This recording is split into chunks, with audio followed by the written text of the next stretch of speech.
This is Jamey from Stillmeyer Games, and today I'm really excited to talk to you about The Adventures of Robin Hood, a new adventure storybook style game with some really cool decisions regarding production and components and tutorials. I'll just launch into it. I have a lot to talk about in this short video, hopefully. This is a cooperative game that plays 2 to 4 players. We have played through 3 scenarios so far in what I believe will be an 8 scenario campaign. We're having a blast with it. And at the beginning of the campaign, one of the reasons that it got to the table so quickly after I picked it up from the game store is that the rulebook is really, the starting rulebook is just this. It's 1 page, front and back, and it just, I mean, it's very short. It helps you get into the game right away. So there was no need, like we just sat down and looked at this and started playing. And that's what the game wants you to do. It does not want you to read the rulebook first. And as you play through the first scenario, this big, beautiful hardback book walks you through what you need to do, and it introduces rules as you play. And in addition to that, there is a full rule book. So later on, if you want to read, you want to refresh your memory about how any rules work, you can do that. But I really love this onboarding process. It made us get this game to the table really easily, and it kind of ramped up rather quickly, but in a way that wasn't overwhelming. Really great job with the tutorial. I'm adding this game to my games with my favorite tutorials because I thought it did such a fantastic job with that. One of the core elements of the game that it teaches you in the tutorial that you need to know throughout the game is how your character moves, because you are on this big map, and I'll talk more about this map in a second. This is one piece of the map. You are just moving around this map with your character, and when your character lands on certain spaces like this one where there has a question mark, then you get to examine what's going on there. There's also a little bit of combat. If you land on, say, a soldier, you can, or if you were in the same clearing as a soldier, you can interact with that soldier. And there are 2 elements that I think are really clever about this. One is the actual movement itself, which doesn't use, like, I think we're used to seeing games where your movement is like, okay, you can move 3 hexes or 4 spaces away, or maybe like in Clank, it's a card drip, and you can say, okay, you can move 3 spaces based on the cards that you have in your hand. In this game, instead of doing all that, it kind of takes the guesswork out of how far you can move, and it leaves it much more open and organic by giving you these pieces that there's actually 3 of them. That you line up on the board to actually determine how far you can actually move. It reminds me a little bit of Star Wars X-Wing, the miniatures game, because you're actually lining up these pieces and you can turn them, like, so you don't have to walk in a straight line. You can walk over here, and then as long as these pieces are touching, I'm not doing a good job of holding them up here, but you're just connecting these wooden pieces on the board from where your current token is to where your token ends up. So you have 2 of these tokens. One is the starting point, and one is the ending point. And along the way, you can't walk over trees. You can't. It looks like I revealed a small spoiler there, so I won't show this again.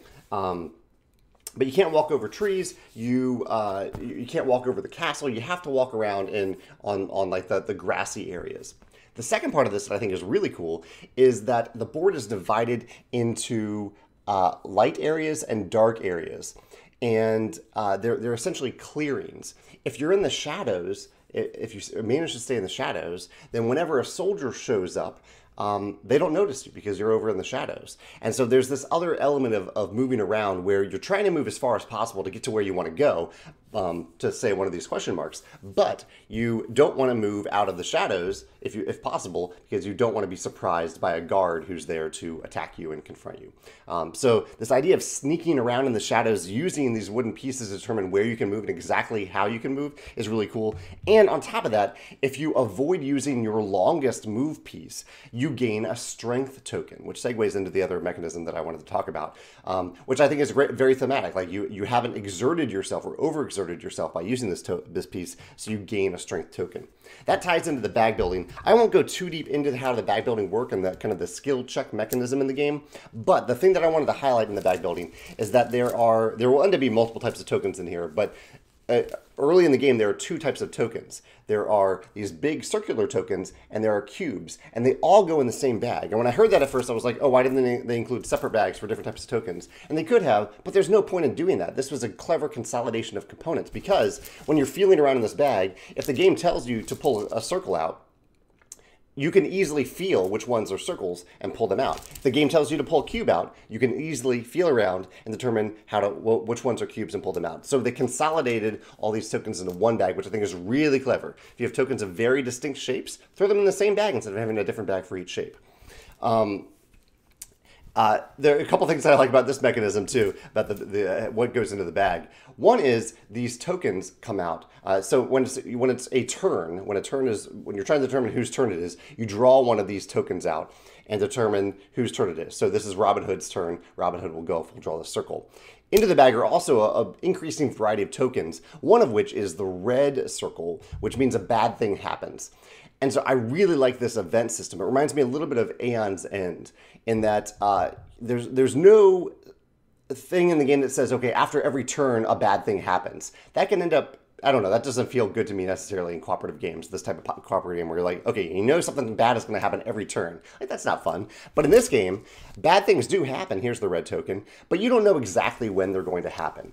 So you're varying up, you're adding variety to the player order and to when the bad thing happens, and you don't have to remember anything about when the bad thing happens because you're always drawing a token out of the bag. It's that simple. You just have to remember to draw a token out of the bag and determine who's going, and you know in the book, in the storybook, when you draw a red token, you have to read the passage about what happens when a red token is drawn. Very, very simple.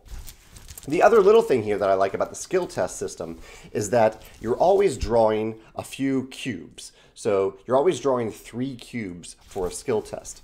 And so and you're doing it one at a time. So here I've drawn 3 cubes. They're all purple. That means that I have failed this skill test. Usually it's an examine test, or sometimes it's a combat, but I've failed this little test. The nice thing though is that these cubes don't go back in the bag. They go back in the supply.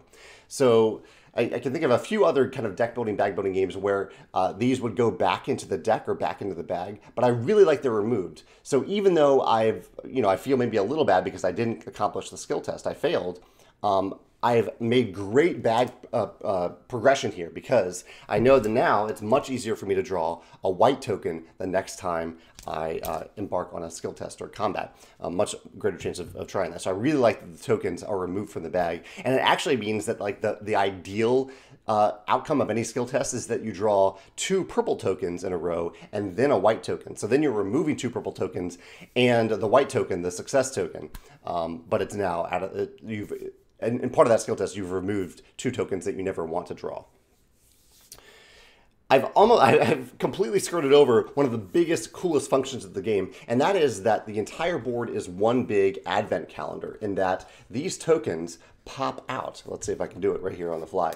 Yeah, so the board is pre-built with all of these little tiles that flip over as you wish. They flip over back to the board, or not as you wish. At certain times in the game will tell you during setup, like flip over these tokens. When you encounter certain tiles, it'll say flip them over. And that is really cool. You can look out across this board and see all these different things. You don't know what's there. You don't know what's happening when it'll show up. And so it leads to this huge amount of curiosity on this board. I love this. I don't think I've ever seen this in a game before. I'm sure it probably exists somewhere, but I love how it's implemented here. And when I first heard about the game, I was like, okay, why didn't they just use stickers for this? Like I love legacy games. I have no problem with stickering my game. But the key here is that the tiles being able to flip over into into both sides really matters. It matters that they need to flip back and forth because there are certain times where, like for these soldier tokens, they flip back and forth throughout the game. If you defeat a soldier, it flips over.